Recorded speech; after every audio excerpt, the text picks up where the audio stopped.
di dalam KUHP. Jadi apabila sebuah tindak pidana dengan ancamannya 9 tahun ke atas bisa diperpanjang penahanannya, tapi beda yang melakukan penahanan. Kalau 20 hari itu yang menahan adalah penyidik, dalam hal ini polisi, 40 hari adalah jaksa penuntut umum, 30 hari nanti itu biasanya yang melakukan penahanan adalah dari pihak pengadilan.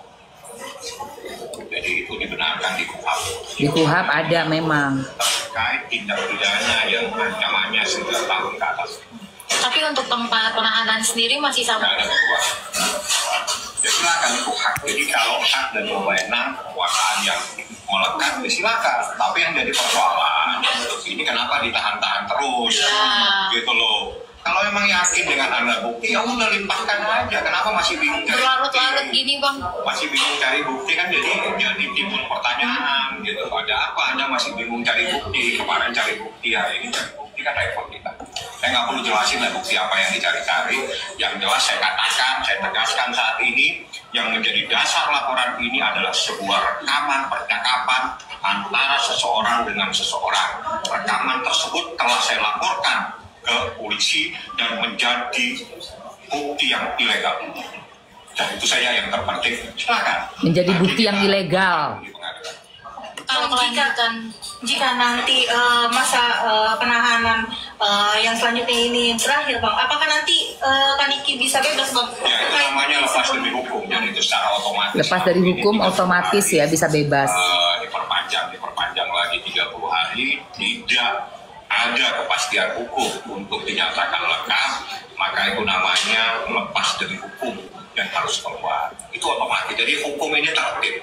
Yang menjadi pertanyaan bukan itu. Yang menjadi pertanyaan, kenapa yakin melakukan penahanan tapi perkara tidak bisa sampai ke pengadilan? Kenapa? Ada apa? Masih bingung dari bukti.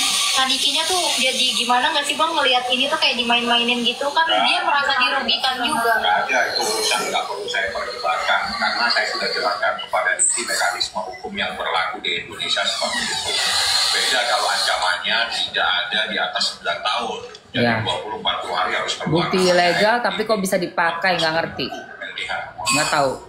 Kalau untuk laporannya sendiri, Bang, udah sejauh mana sih, Bang? Ini prosesnya kalau pemanggilan, Bang? Proses berjalan, biasa jalan. Yang jelas, dengan adanya laporan tersebut membuktikan barang bukti yang dijadikan dasar membuat laporan, membuat Nikita menjadi tersangka saat ini menjadi bukti yang sah. Itu saja, karena kami persoalkan secara hukum. Terakhir ketemu Nikita kapan, Bang, dan kondisinya seperti apa? Terakhir ketemu Kak Diki dan kondisinya seperti apa, Bang? Sehat, alhamdulillah, tidak ada masalah. Saya santai aja. Yang Abang bilang, Yang penting kan saya sampaikan aja proses hukumnya. Nanti prosesnya seperti ini, akan seperti ini. Dia tahu semua, nggak ada masalah. Bang,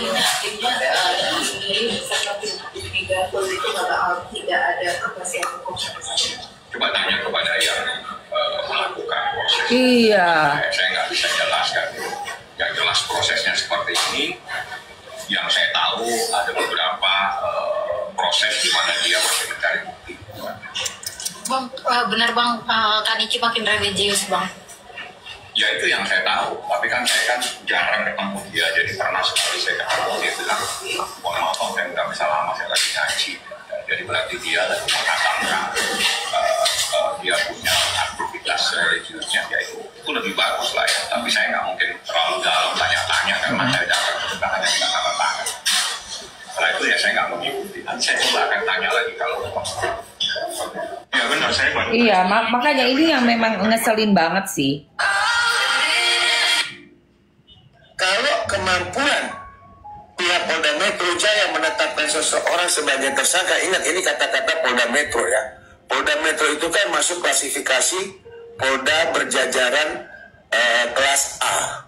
Kelas A itu dipimpin seorang bintang 2, di mana dirnya itu melatih 3 kombes.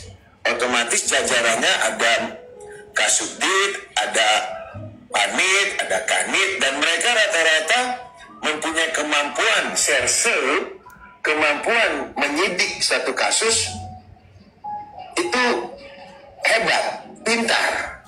Namun sekali ini mereka memang sengaja ibarat orang tuh di pol abis, di gas pol abis. Jadi aturan hukum itu kan 20 plus 40 dan 30 masa penahanan seseorang, 3 kali tuh.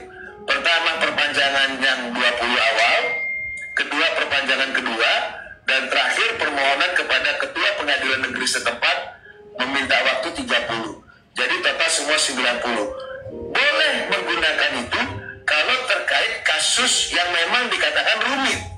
Kalau kasusnya rumit boleh. Rumit. Karena dia menetapkan pasalnya kan pemerasan dan pengancaman. Betul, terus Pak. Analoginya, pengancaman ataupun pemerasan itu harus apple to apple, harus person to person. Bukan pakai perantara. Dalam hal ini kita ambil di tengah ada yang namanya mail.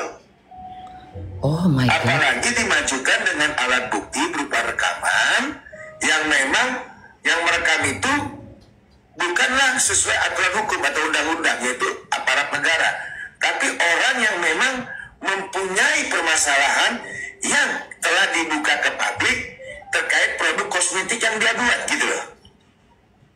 Nah, benar. Jadi di sini yang saya bilang tadi, sekelas Polda Metro, kenapa bisa seperti ini, gitu loh? Yang harusnya nggak usah lama-lama kalau you yakin dia tersangka dengan pasal pemerasan, pengancaman, dan tindak pidana pencucian uang, 20 plus 40, saya rasa udah waktu yang terlalu lama itu. Iya, 20 plus 40, benar. Betul nggak? Benar. Betul, Bang. Nah, kenapa harus minta perpanjangan lagi kepada ketua pengadilan per hari kemarin itu, sehingga dapat permohonan itu dikabulkan 30 hari. Jadi total nanti harus dijalankan semua 90 hari. Iya, 90. Setelah 90 hari, terbukti atau tidak terbukti, mampu atau tidak mampu, selesai atau tidak selesai, maka kita akan dibebaskan Bebas. dari penjara, yaitu bebas demi hukum. Juni. Dan tidak bisa lagi diproses, karena akan itu jadi suatu proses yang nibis idem. Nibis idem. Artinya pidana tidak bisa dilaporkan kembali. Tapi kan bukan itu yang kita harapkan. Yang kita harapkan itu adalah kamu sudah bisa menetapkan seorang Nikita sama Mayo jadi tersangka. Jangan dong seperti ini. Ayo dibuka ke pengadilan, betul nggak? Betul, Bang. Nanti kita tonton apa sih produknya jaksa sehingga bisa menuntut, apa sih kemampuannya pengacara untuk mendefense bahkan men-attack daripada si Nikita Mirzani. Lantas saksi-saksi apa yang dibuat oleh pengacara Nikita Mirzani untuk meringankan atau melawan counter attack daripada tuduhan yang dilakukan oleh pihak pelapor atau pihak si siapa orang sebelah itu, gitu loh. Iya, benar. Ini kita kan lagi tunggu-tunggu. Menarik, bahkan saya juga pernah beberapa kali bilang sama teman-teman mahasiswa, kalau Anda kalian mengambil S2, ini menarik loh kasusnya Nikita Mirzani. Seorang yang bercerita tentang produk, diiming-imingin Duit. untuk tutup mulut, tapi Yes. bukan dia, melalui mail, Melalui tiba-tiba orang. dibalikin dengan adanya rekaman menjadi tersangka. Ini ironis. Ironis sih, giling. Benar, Bang. Giling. Ironis. Katakan unsur pemerasannya masuk, tapi kan tidak boleh juga ada TPPU-nya. Betul, itu poin. Ya kan? Karena Poin. tindak pidana pencucian uang itu rata-rata kan yang kena itu adalah memang kalau ada aliran yang dipergunakan ke tempat yang salah. Nah, sekarang justru aliran itu 4 miliar 2 kali tahap pembayaran. Dari mana, untuk siapa, kepada siapa, dalam rangka apa, dan bisa dipergunakannya bagaimana, itu kan harus dibicarakan di awal. Betul. Oh iya, dia nutupin produk karena sini kita ngomongnya begini-begini. Nah, produknya sendiri produk ada potensi kena hukum, kenapa masih dilanjut gitu loh? Benar, Bang. Kan dari awal udah saya bilang polisi harus berani dong, harus equal dong. Polda Metro harus jujur dong. Bikin dong laporan model A. Benar, Bang. Benar. Benar. Bukannya Fahmi melaporkan tentang ilegal rekaman, itu mah terlalu sumir, terlalu jauh. Capek nanti. Tangkap langsung dong LPA. LPA, Benar, benar. benar, benar. Tangkap. Karena negara harus hadir. Negara Siapa negara? Polisi. Polisi punya domain untuk membuat laporan model A kalau memang yang dikatakan di kita ini benar, betul nggak? Ya benar, Bang. Ya sudah, mestinya kan begitu ya. Kenapa ini diperpanjang? Itu aja sih yang sangat kita tunggu. Gimana episode terakhir yang menarik sekali ini.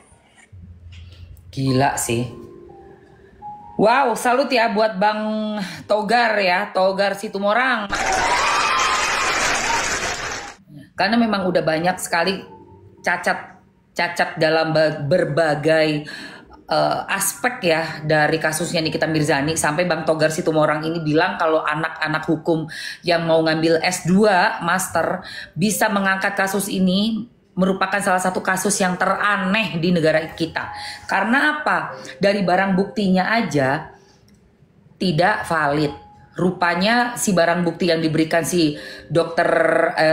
Reza Gladys ini untuk penahanannya Nikita Mirzani adalah bukti yang dilakukan dari perekaman secara diam-diam tanpa sepersetujuan orang yang direkam, yaitu bukan Nikita Mirzani tetapi asistennya yang bernama Mail. Transferan 4M yang dilakukan 2 kali bertahap sebanyak 2 kali itu pun ditransfer juga kepada Mail. Lalu tuntutannya pun juga aneh, yaitu pemerasan dan TPPU. Bagaimana bisa dituntut sebagai TPPU? Sementara itu uangnya uang orang itu, memberikan secara sukarela. Di mana TPPU-nya? Pemerasan pun kita juga masih tetap harus melihat lagi ya, bukti pemerasannya itu di mana dan apa yang bisa dikategorikan, seperti apa yang bisa dikategorikan bentuk pemerasan. Ciri-ciri pemerasan itu seperti apa? Nah, itu pun juga masih harus ada ahli bahasa yang bisa melihat kronologis dari awalnya seperti apa, siapa yang menghubungi. Ya kan? Aduh. Si Evita daripada kasus begini mending koruptor tuh urus. Gue mah mendingan gue ngurusin kasus yang memang harus kita cermati dong ke depannya, jangan ada Nikita Mirzani kedua lagi. Jangan ada. Yang ngurus korupsi kan juga udah banyak. Udah banyak kok, ada KPK, malah ada suatu instansi khusus negara mengurus orang-orang yang korup di negara kita. Nah, ini Nikita Mirzani seorang ibu dengan 3 orang anak, single mom, juga banyak menolong bangsa kita kok. Banyak sekali menolong konsumen dari kasus-kasus yang sebelumnya melawan ormas. Itu kan Nikmir yang maju. Iya dong. Enak aja lu bilang kita nggak boleh ngurus, lu siapa? Lu aja sono urusin sono koruptor. Lu aja sono pergi sono. Ngapain lu masuk ke sini? Ini kan lagi ngebahas Nikita Mirzani. Gitu ya. Iya gitu. Jadi kalau menurut aku memang harus segera diselesaikan masalahnya ini di pengadilan, dibuka aja langsung, atau ya memang bebas Juni tanggal 2.